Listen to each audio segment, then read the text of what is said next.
예배 자리에 오신 여러분들을 진심으로 환영하고 축복합니다. 우리 청담교회는 은혜가 샘솟는 교회, 부흥이 시작되는 교회입니다. 우리 하나님의 위로와 평강이 여러분과 또 여러분의 가정에 함께 하시기 바랍니다. 톨스토이의 단편소설 사람이 무엇으로 사는가에 나오는 내용입니다.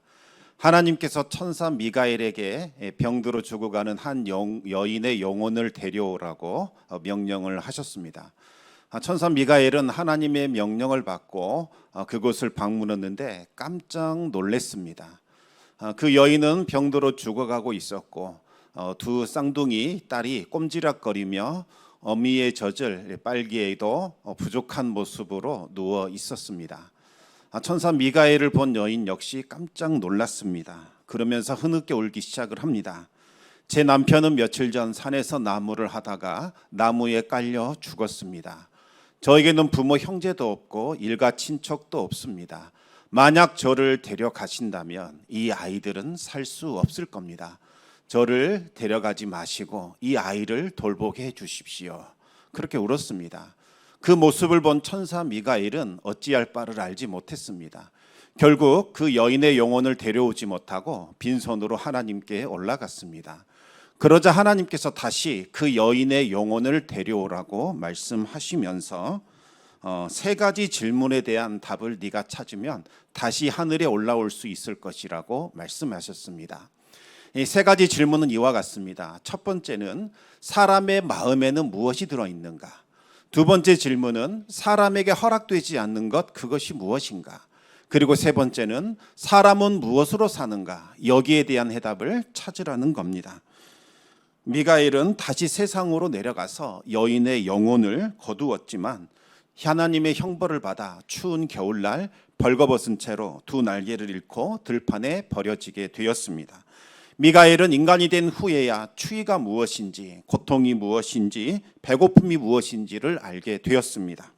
날이 어두워지자 가난한 구두 수송공 한 사람이 그 자리를 지나가다가 벌거벗은 미가엘을 발견하고는 자신의 외투를 벗어서 그를 덮어주었고 자신의 집으로 데려왔습니다.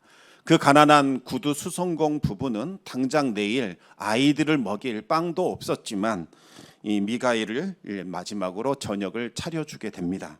미가엘은 그들의 얼굴에서 하나님의 모습을 발견하게 됩니다. 그리고 첫 번째 질문에 대한 해답을 찾았습니다. 사람의 마음에는 무엇이 있는가? 사람의 마음에는 하나님이 주신 고귀한 사랑이 깃들어 있다는 사실을 깨닫게 되었습니다. 1년 뒤에 미가엘은 그들로부터 구두 고치는 그러한 기술을 전수받았습니다. 그리고 한 부자에게서 1년을 신어도 거뜬히 견딜 수 있는 튼튼한 장화 한 벌을 주문받게 됩니다. 그런데 알고 보니 그 부자의 등 뒤에는 자신이 잘 알고 있는 죽음의 천사가 서 있었습니다. 부자는 오늘 저녁에 죽을 것이라는 사실도 알지 못하면서 1년을 준비하고 있었던 거죠. 바로 그때 미가엘은 두 번째 질문에 대한 해답을 찾게 됩니다. 사람에게 허락되지 않는 것, 그것이 무엇인가? 사람에게는 자신에게 진정 필요한 것, 그것이 무엇인지를 아는 능력, 그것이 허락되지 않았다는 것을 알게 되었습니다.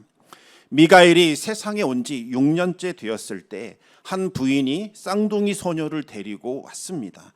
그 소녀를 본 미가엘은 그들이 누구인지 단번에 알아차릴 수 있었습니다. 6년 전 영혼을 거두어 갔던 병들어 죽어가던 그 여인의 딸들이었습니다. 그 여인을 데려가면 이 소녀들 역시 살 수 없을 것이라고 생각을 했지만 피 한 방울도 섞이지 않는 이웃집 부인이 이 아이들을 불쌍히 여겨서 자기의 젖을 물려 이 아이들을 훌륭하게 키워낸 겁니다. 그 부인은 자신이 낳지도 않는 그 소녀들을 얼마나 사랑했는지, 얼마나 불쌍히 여겼는지, 그리고 그들을 어떻게 키워냈는지 말하면서 눈물을 흘렸습니다. 그 순간 그 부인의 얼굴에서 또 하나님의 모습을 발견할 수 있었습니다. 그제야 미가엘은 세 번째 질문에 대한 해답을 찾게 됩니다. 사람은 무엇으로 사는가? 사람은 자신의 힘으로 노력해서 사는 것이 아니라 누군가의 사랑으로 살아가는 존재라는 사실을 깨닫게 되었습니다.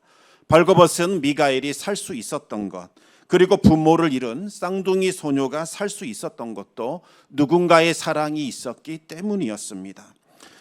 사람은 자기 스스로 먹고 살아가야 하는 외롭고 고독한 존재로 지음받은 것이 아니라 사랑 가운데 사랑을 하고 사랑을 받으며 더불어 살아가는 존재로 지음을 받았습니다. 그래서 하나님은 사람에게 무엇이 필요한지를 알 수 있는 능력을 주지 않으신 겁니다. 인간은 홀로 외롭게 쓸쓸하게 살아가는 것이 아니라 서로 사랑하며 살아갈 수 있도록 그 능력을 감추어 버리신 겁니다. 그래야 삶의 의미를 찾을 수 있고 삶의 이유를 발견할 수 있는 겁니다. 우리는 우리에게 필요한 것이 무엇인지 알지도 못하면서 끊임없이 내일을 염려하며 걱정하며 살아갑니다. 마치 내 힘과 내 노력으로 먹고 사는 줄 착각하면서 내일은 무엇을 먹어야 하나, 무엇을 마셔야 하나, 무엇을 입어야 하나, 그것을 고민하며 염려하며 살아간다는 겁니다. 하지만 그와 같은 염려는 하늘 아버지이신 하나님께서 하실 일이지 우리가 해야 할 일은 아닙니다. 우리가 해야 할 일이 있다면 그것은 하나님이 우리에게 부탁하신 것, 하나님께 우리에게 말씀하신 것, 바로 하나님의 나라와 하나님의 의를 구하며 살아가는 겁니다. 우리 함께 마태복음 6장 33절과 34절 말씀을 같이 읽겠습니다. 그런즉 너희는 먼저 그의 나라와 그의 의를 구하라. 그리하면 이 모든 것을 너희에게 더하시리라. 그러므로 내일 일을 위하여 염려하지 말라. 내일 일은 내일이 염려할 것이요 한날의 괴로움은 그날로 족하니라. 아멘. 하나님의 나라와 하나님의 의를 구한다는 것은 하나님이 지금 우리에게 원하시는 것, 우리에게 부탁하신 것, 그것 하며 살아가라는 말씀입니다. 그것이 무엇일까요? 바로 사랑입니다. 우리를 향한 하나님의 사랑을 제발 의심하지 말고 받아들이라는 겁니다. 그리고 그 하나님의 사랑을 다른 사람과 함께 나누고 베풀며 살아가라는 거지요. 이것이 우리가 힘쓰고 이것이 우리가 해야 할 일입니다. 우리가 하나님의 사랑을 받아들이고 그 사랑을 나누어 살기 시작하면 나머지 것들은 하나님께서 알아서 다 채워주시고 다 해결해 주실 것이라고 우리에게 약속하고 있습니다. 이 세 가지의 진리를 깨달은 미가엘은 환하게 웃으면서 하나님을 찬양했고 하나님을 향한 예배가 다시 회복이 되었습니다. 그러자 그 집이 갑자기 크게 흔들리기 시작했고 천장이 갈라지면서 땅에서부터 하늘로 불기둥이 솟아올랐습니다. 그 순간 미가엘의 등에서 다시 날개가 돋아났고 그는 하늘로 올라가게 되었습니다. 미가엘이 이 사랑의 신비를 깨닫는 그 순간 지상의 존재에서 천상의 존재로 다시 바뀌게 된 겁니다. 여러분, 아무리 많은 것을 소유했다 할지라도 하나님의 사랑을 알지 못하고 하나님이 주신 사랑을 다른 사람과 나누지 못했다면 그는 땅에 속한 존재가 되어 내일에 대한 근심과 염려로 살아갈 수밖에 없습니다. 늘 불안하고 언제나 두렵습니다.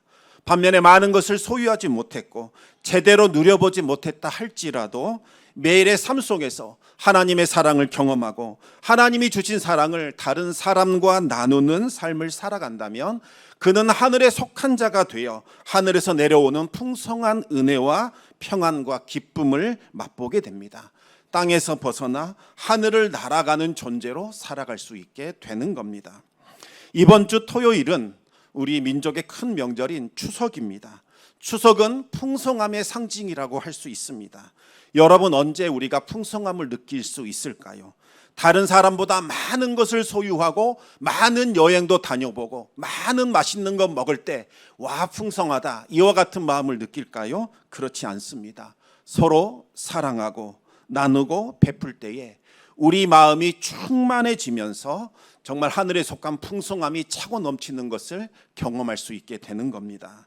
상대방을 곤란하게 만들고 힘들게 하는 말들은 일절하지 마시고 상대방의 그 피곤하고 지친 마음을 위로하고 소망을 줄 수 있는 말, 그 말만 하시기 바랍니다. 그 말 한마디가 우리의 지친 마음을 풍요롭게 만들고 새 힘을 가져다 줍니다. 하나님의 사랑을 충만하게 경험하고 그 사랑을 나눌 수 있는 풍성한 한가위 되시기를 우리 주님의 이름으로 축원합니다. 오늘은 소돔과 고모라에 대한 심판과 롯이 받은 구원에 대해서 말씀을 나누겠습니다. 아브라함의 환대를 받은 후에 하나님과 두 천사는 이제 소돔과 고모라를 심판하기 위하여 길을 나섰습니다. 그러자 아브라함이 배웅하기 위하여 따라 나섰지요. 하나님은 두 천사를 먼저 보내신 후에 아브라함만 홀로 남겨둔 후에 소돔과 고모라를 멸할 계획에 대해서 알려주셨습니다. 소돔과 고모라가 이제 심판을 받는다는 그 말을 들은 아브라함은 즉시 하나님께 중보기도를 올리기 시작합니다. 하나님, 소돔과 고모라가 아무리 악하다 할지라도 그곳에는 의인들이 있지 않겠습니까? 악인들 때문에 이 의인들까지 멸망한다는 것은 합당한 것인지 하나님께 여쭙지 않을 수 없습니다. 하나님, 그것은 하나님의 공의에 어긋나는 것이니 의인들을 생각하셔서 심판을 유보해 주십시오, 이렇게 요청했습니다. 하나님은 아브라함이 말하는 동안 잠잠히 기다려 주셨습니다. 아브라함을, 정말 하나님을 예배하는 이 예배자 아브라함을 친밀한 친구, 의논 상대로 삼으셔서 그의 의견 듣기를 원하셨기 때문입니다. 아브라함이 소돔과 고모라를 위하여 탄원하자 하나님은 귀를 기울여 주셨습니다. 그리고 아브라함이 요청한 대로 그 땅에서 의인이 발견된다면 심판을 보류하고 회개할 기회를 주겠다고 약속하셨습니다. 이제 관건은 의인이 몇 명까지 있으면 하나님의 심판은 보류될 것인가, 바로 이것만 남았습니다. 처음에는 아브라함이 50명에서부터 출발을 했습니다. 그런데 아무리 생각을 해봐도 소돔과 고모라 땅에 그와 같은 많은 수의 의인이 있을 리 없다는 생각을 하게 됩니다. 계속해서 숫자를 줄이다가 10명까지 낮추게 됩니다. 이 10명이라는 숫자는 사회를 구성하는 최소한의 단위를 뜻하는 겁니다. 10명이 채 되지 않으면 사회라고 부를 수 없는 거지요. 유대인들은 이방인 땅에 흩어져 살면서 반드시 회당을 짓고 유대인 커뮤니티를 형성하며 살아갑니다. 그런데 회당을 지을 수 있는 조건이 무엇인가? 바로 유대인 남자 10명이 그곳에 있어야 합니다. 만약 유대인 10명이 없으면 그곳에 회당을 지을 수 없습니다. 왜냐하면 10명은 사회를 구성하는 최소한의 단위이기 때문입니다. 그래서 하나님은 의인 10명, 그들만 발견된다면 심판하지 않겠다고 약속해 주신 겁니다. 여기에서 우리는 중요한 사실을 발견할 수 있습니다. 소돔과 고모라가 왜 멸망했는가? 물론 그 땅에 죄가 가득 찼기 때문입니다. 하지만 그보다 더 결정적인 이유는 그 땅을 품고 예배하는 예배자 10명이 보이지 않았기 때문이었습니다. 여러분, 아무리 폐역무도한 도시라 할지라도 그 땅을 품고 예배하는 예배자 10명만 있다면 하나님은 그 땅에 임할 심판을 거두시고 은혜를 베풀어 주십니다. 죄악된 땅, 하나님을 예배하지 않는 열악한 환경 속에서 예배자로 살아간다는 것은 정말 힘들고 어렵고 고단한 일입니다. 그래서 많은 사람들이 정말 환경이 좋은 곳, 예배하기 아주 좋은 곳, 편리한 곳, 익숙한 곳, 그곳에서 편하게 은혜롭게 신앙생활을 하려는 마음을 갖게 됩니다. 때로는 내가 이렇게 힘들고 어렵게 예배하는데 이게 무슨 의미가 있을까? 내가 이렇게 예배 드린다고 세상이 과연 변하는 걸까? 누가 알아주기나 하는 걸까? 무기력감이 들면서 자괴감에 빠지기 시작합니다. 그러나 여러분, 죄악된 땅, 영적인 척박한 그 불모지에서 하나님을 예배하는 예배자 한 사람은 매우 귀중하고 매우 소중합니다. 그 사람 때문에 그 땅에 임할 심판이 지연되는 거지요. 그런 의미에서 우리 청담교회는 너무나 중요한 사명과 역할을 지금 맡고 있습니다. 이곳에서 드리는 예배가 청담 지역의 임박한 심판을 지연시키고 있습니다. 주님의 몸된 교회를 지키며 예배하는 사람들, 그들 때문에 하나님의 은혜가 지금도 이 땅 가운데 부어지고 있다는 사실을 꼭 기억하시기 바랍니다. 정말 감사한 것은 우리 청담교회 교인이 아님에도 불구하고 새벽마다 이 예배의 자리를 지키며 이 지역과 교회를 품고서 기도하며 예배하는 예배의 용사들이 있다는 사실입니다. 저는 하나님께서 그분들을 이곳에 보내주셨다고 저는 믿습니다. 그분들과 함께 이 영적인 불모지에서 새벽마다 예배의 향기를 하나님께 올려드리고 있습니다. 그분들을 볼 때마다 얼마나 힘이 되고 든든한지 모릅니다. 성도 여러분, 상황과 여건이 여의치 않아 교회에 나와서 예배할 수 없다 할지라도 여러분이 있는 그 자리에서 우리 교회와 지역사회를 위해서 기도해 주시기 바랍니다. 예배와 기도가 끊어지지 않아야 교회가 살아납니다. 교회가 살아나야 지역이 살고 여러분의 가정도 살아나게 되는 법입니다. 따라 살 수 있는 대로, 기회 있는 대로 예배의 자리에 나와서 교회와 이 지역사회를 위해서 하나님께 예배하고 기도에 힘써 주시기 바랍니다.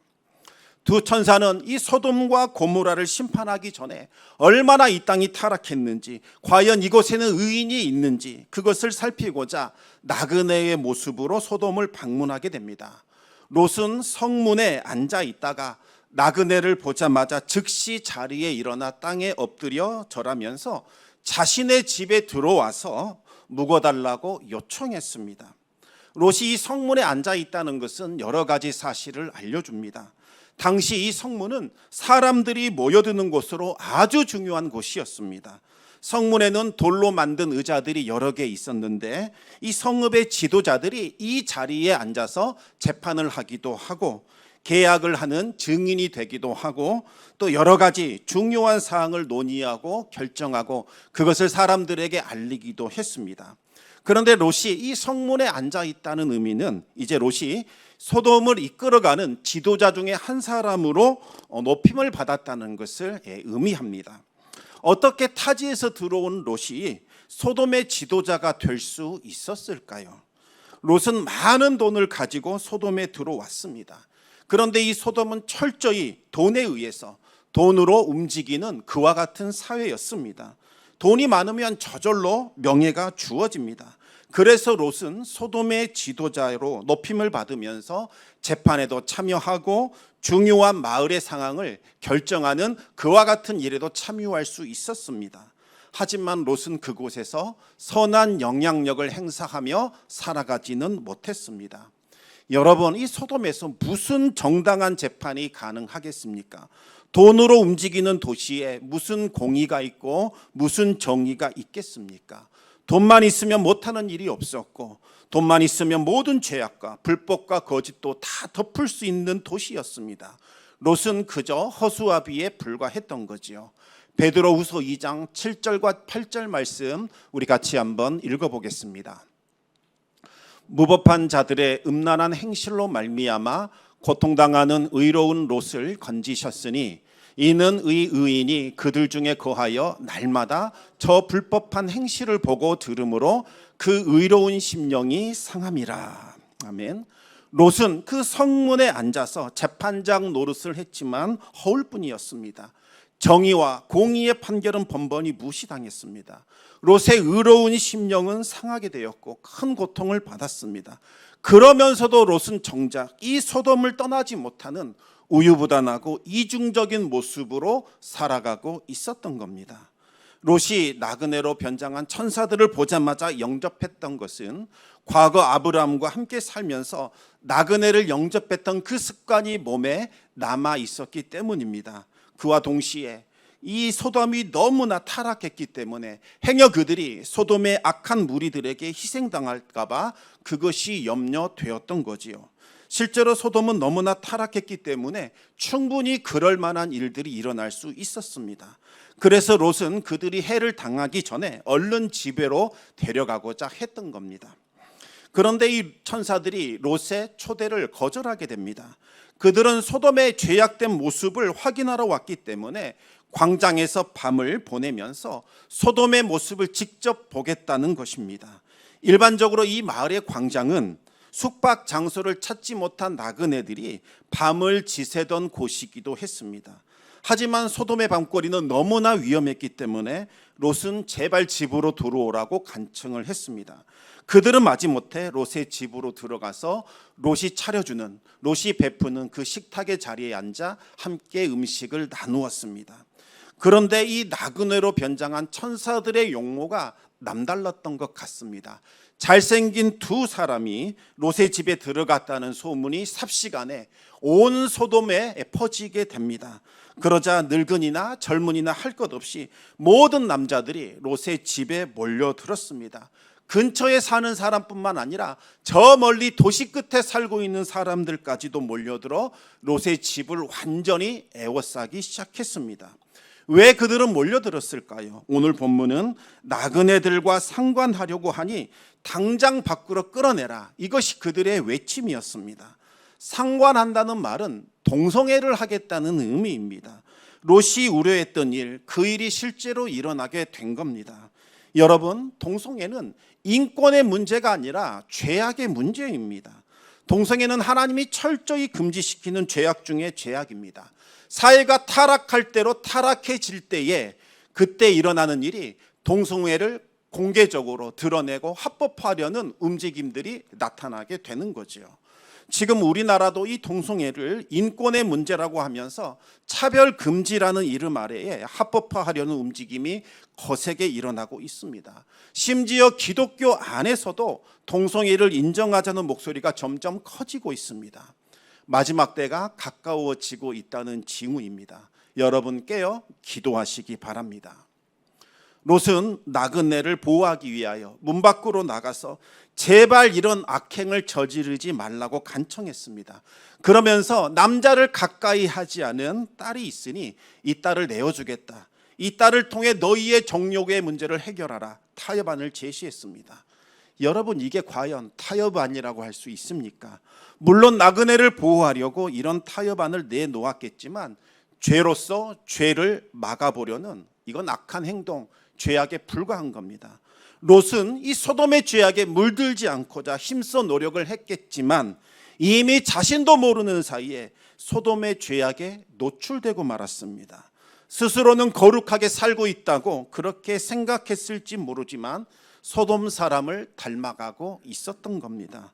여러분, 악은 절대로 타협의 대상이 아닙니다.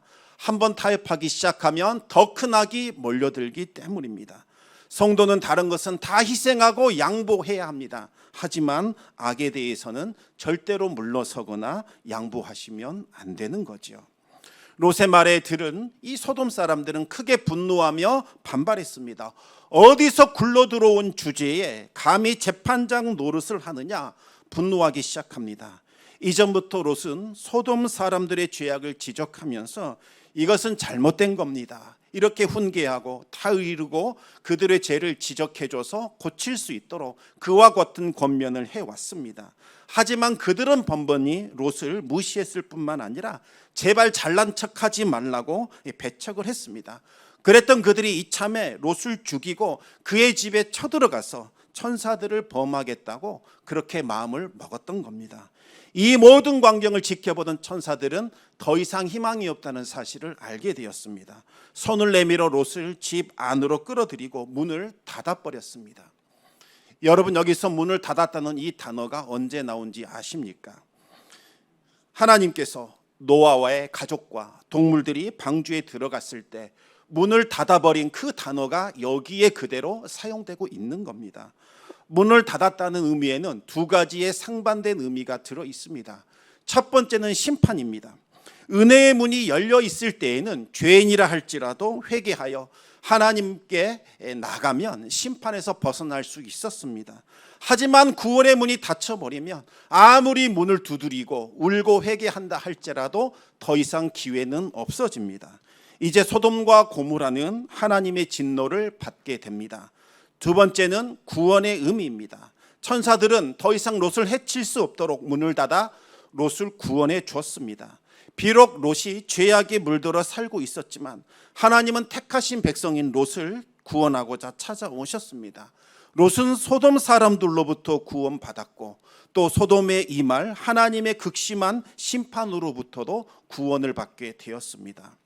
여러분, 롯이 구원받을 수 있었던 것은 롯이 의로웠기 때문이 아니라 전적인 하나님의 은혜였습니다. 하나님께서 예배자 아브라함을 생각하셨기 때문에 롯에게 은혜를 베풀어 주신 거지요. 창세기 19장 29절 말씀 우리 같이 읽어보겠습니다. 하나님이 그 지역의 성을 멸하실 때 곧 롯이 거주하는 성을 엎으실 때에 하나님이 아브라함을 생각하사 롯을 그 엎으시는 중에서 내보내셨더라. 아멘. 여러분, 하나님 앞에 바로 산 이 한 사람의 예배자 너무나 중요합니다. 그 한 사람 때문에 주변 사람들에게도 은혜가 임하게 되고 그들에게도 구원의 기회가 주어지는 겁니다. 그와 동시에 은혜를 받은 그 당사자, 이 사람도 아주 중요합니다. 천사들은 자신의 정체가 이 땅을 멸하려고 온 하나님의 천사다 이렇게 밝히면서 롯에게 이제 너에게 속한 모든 사람들 다 성 밖으로 끌어내라 명령했습니다. 그 말을 들은 롯은 딸들과 사위들에게 하나님의 진노가 오늘 임할 것이니 속히 이 땅을 떠나야 한다고 말했습니다. 그런데 그 말을 들은 사위들의 반응이 너무나 특이합니다. 롯의 말을 농담으로 여겼습니다. 왜 장인어른이 하는 말을 농담으로 받아들였을까요? 그들은 이 소돔성을 절대적으로 믿고 신뢰하고 있었습니다. 소돔성은 단순히 여러 도시 중에 하나가 아니라 인간이 만들어낸 천국, 낙원이라고 그들은 믿었던 겁니다.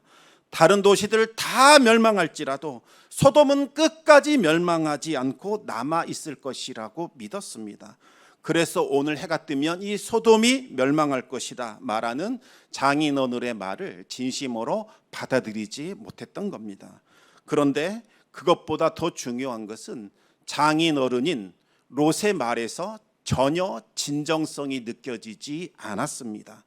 천사들은 해가 뜨면 진노의 심판이 임할 것이라고 경고했지만 롯은 동이 트는 것을 보고서도 떠나기를 지체했습니다. 왜 그랬을까요? 소돔을 떠나는 것이 너무나 싫었기 때문입니다. 그래서 천사들의 경고를 받았음에도 불구하고 소돔 떠나는 것을 지체했습니다. 오히려 천사들이 애가 탔습니다. 천사들은 롯과 가족들을 구원하기 위해서 계속 저촉을 해도 아무런 소득이 없자 천사들이 직접 롯의 손을 잡고 아내의 손을 잡고 두 딸의 손을 잡고 억지로 끌고 나왔습니다. 여러분, 이 장면 상상이 되십니까? 얼마나 롯과 그의 가족이 소돔을 떠나기 싫어했는지 단적으로 알 수 있는 모습입니다. 롯은 원래부터 재물에 대한 욕심이 많았습니다. 더 많은 재물을 얻기 위하여 삼촌을 버리고 비옥한 땅을 선택했습니다. 결국 재물에 이끌려 멸망이 임박한 죄악의 도시 소돔으로 들어옵니다. 롯은 하나님의 살아계심을 경험했지만 재물에 대한 욕심을 버리지는 못했습니다. 재물에 대한 미련이 얼마나 컸던지 심판을 눈앞에 두고서도 그것을 떠나기 싫어하며 지체했던 거죠. 이와 같은 마음을 가지고 사위들에게 소돔을 떠나야 한다 말했으니 사위들이 농담으로 받아들일만 합니다. 정말 안타깝습니다. 만약 롯이 깨어 있었더라면, 하나님의 심판을 무겁고 진정성 있게 전했더라면 어쩌면 사위들이 구원받을 수 있는 기회를 얻었을지도 모르겠습니다. 롯이 영적으로 무뎌져 있었기 때문에 사위들에게 주어진 그 구원의 기회가 사라져버린 겁니다. 그러면 사위들만 구원의 기회를 놓쳤을까요? 롯의 아내도 구원에서 제외되었습니다. 천사들의 경고를 무시하고 뒤를 돌아본 탓에 롯의 아내는 소돔 기둥이 되었습니다. 왜 돌아봤을까요? 미련과 집착 때문이었습니다. 아무도 가져오지 못한 것, 정말 그곳에 내 평생 모아둔 것이 있는데 빈털터리로 나온다고 생각하니까 너무나 억울하고 너무나 답답해서 뒤를 돌아본 겁니다. 예수님은 롯의 아내가 이 죄악된 생활, 세속적인 욕망을 끝까지 붙들었기 때문에 심판을 받은 것이라고 해석해 주셨습니다. 지금 눈앞에 유황과 불이 비처럼 쏟아지고 있는데 재물과 쾌락에 집착하고 있다는 것이 아무리 생각해도 이해가 되지 않습니다. 왜 이와 같은 비극이 일어나게 된 걸까요? 그것은 롯이 영적인 제사장 역할을 제대로 하지 못했기 때문입니다. 롯은 하나님을 섬긴 것이 아니라 재물을 섬겼습니다. 롯은 천사들에게 이끌려 소돔성 밖으로 나온 후에도 정신을 차리지 못했습니다. 천사들은 돌아보지도 말고 들에 머물지도 말고 최대한 멀리 산으로 도망치라 했지만 롯은 근처에 있는 소알로 가겠다면서 미적거렸습니다. 끝내 미련을 버리지 못하고 소돔에서 가장 가까운 성에 머물겠다고 요청한 겁니다. 소알이라는 뜻은 작은 것이라는 의미를 가지고 있습니다. 인간은 너무나 어리석어서 하나님 보시기에 아무것도 아닌 것, 정말 작은 것, 그것에 집착하며 그것이 전부인 줄 생각하며 허송세월, 헛된 삶을 살아갑니다. 소알에 지나지 않는 그 작은 것, 하찮은 것 때문에 정작 중요한 천하보다 더 귀한 영혼을 잃어버리고 하나님 나라를 잃어버리며 살아간다는 겁니다. 당장 눈에 보이는 그 작은 것, 하찮은 것에 눈이 가려져서 하늘에 있는 그 풍성한 보화와 찬란한 영광과 영원한 생명을 잃어버리게 되는 거죠. 그럼에도 불구하고 이 롯을 향한 하나님의 은혜와 자비는 정말 크고 놀랍습니다. 하나님은 기어이 택한 백성 롯을 구원해 주셨습니다. 절대적으로 순종하지도 않았던 롯을 끝까지 인도하셔서 구원해 주셨습니다. 여러분, 우리 안에도 이 롯과 같은 모습이 있습니다. 우리는 하나님이 어떤 분인지를 압니다. 하나님이 우리에게서 부탁하신 선하신 뜻이 무엇인지도 알고 있습니다. 그럼에도 불구하고 우리는 온전히 순종하지 않지요. 하지만 하나님은 우리를 버리지 않으시고 끝까지 인내하시고 기어이 구원해 주십니다. 이 모든 것이 바로 예수 그리스도 십자가 은혜 덕분인 겁니다. 하지만 여러분, 롯이 받은 구원은 어떤 구원입니까? 한마디로 부끄러운 구원입니다. 아내도 잃고 사위도 잃고 모든 재물도 다 잃어버렸습니다. 더욱 충격적인 것은 두 딸과 동침하여 자손을 이어가는 비참한 신세가 되었습니다. 그리고 그 이후에는 신앙의 전수가 완전히 단절되어 롯의 후손인 모압 자손과 암몬 자손은 하나님을 대적하고 하나님을 거역하는 그와 같은 원수가 되어 버렸습니다. 여러분, 롯과 같이 부끄러운 구원 받으면 되겠습니까? 깨어 기도하시기 바랍니다. 마지막 때입니다. 하나님을 진정으로 예배하는 자들이 핍박받고 고통받는 시기입니다. 경건의 모양은 있는 것처럼 보이지만 정작 주님을 위하여, 정말 하나님 나라를 위하여 자신을 희생하며 살아가는 예배자는 찾아보기 어려운 그와 같은 시기를 우리가 살아가고 있습니다. 성령 안에서 주님과 동행하시기 바랍니다. 무엇보다도 예배자로 살아가시기 바랍니다. 어떻게 하면 편안하게 예배드릴 수 있을까? 어떻게 하면 즐겁게 예배드릴 수 있을까? 어떻게 하면 예배를 통해 뭔가를 좀 얻어볼 수 있을까? 이와 같은 예배 드리지 마시고 하나님께서 기뻐하시는 신령과 진정으로 드리는 예배 드리시기 바랍니다. 하나님께서 받으실 만한, 하나님께서 기뻐하실 만한 예배를 드리고자 몸부림치며 예배에 목숨 거는 삶을 살아가시기 바랍니다. 그리하여 아브라함과 같이 여러분의 가정과 세상을 구원할 수 있는 영적인 제사장으로 살아갈 수 있기를 우리 주님의 이름으로 축원합니다. 기도하겠습니다. 아버지 하나님, 하나님께서 찾으시는 사람은 숫자가 아니라 참되게 하나님을 예배하는 그 한 사람인 줄 우리는 압니다. 하나님을 찾지 않는 패역한 이 땅 가운데 하나님 청담교회를 세우셨습니다. 어쩌면 소돔과 고모라 한복판에 이 교회가 세워진 것 같은 느낌을 받을 때도 많습니다. 세속의 물결이 우리 교회를 덮지 않도록 우리를 지켜보아여 주시옵소서. 이 땅을 마음에 품고 울며 기도하는 기도의 용사들, 예배의 용사들을 세워 주시옵소서. 이들이 하나님의 진노를 막아서는 바로 그 한 사람 되게 하여 주시며 이들로 인하여 정말 이 지역이 하나님 기뻐하시는 거룩한 도성으로 변하는 역사가 일어날 수 있도록 주여 역사하여 주시옵소서. 이 일을 위하여 우리를 세우셨고 115년 전 이 땅 가운데 주님의 몸된 교회 청담교회를 세우셨사오니 주님 그 예배의 사명을 잘 받아 이어가게 하여 주시고 후손들에게 전수하는 우리의 사명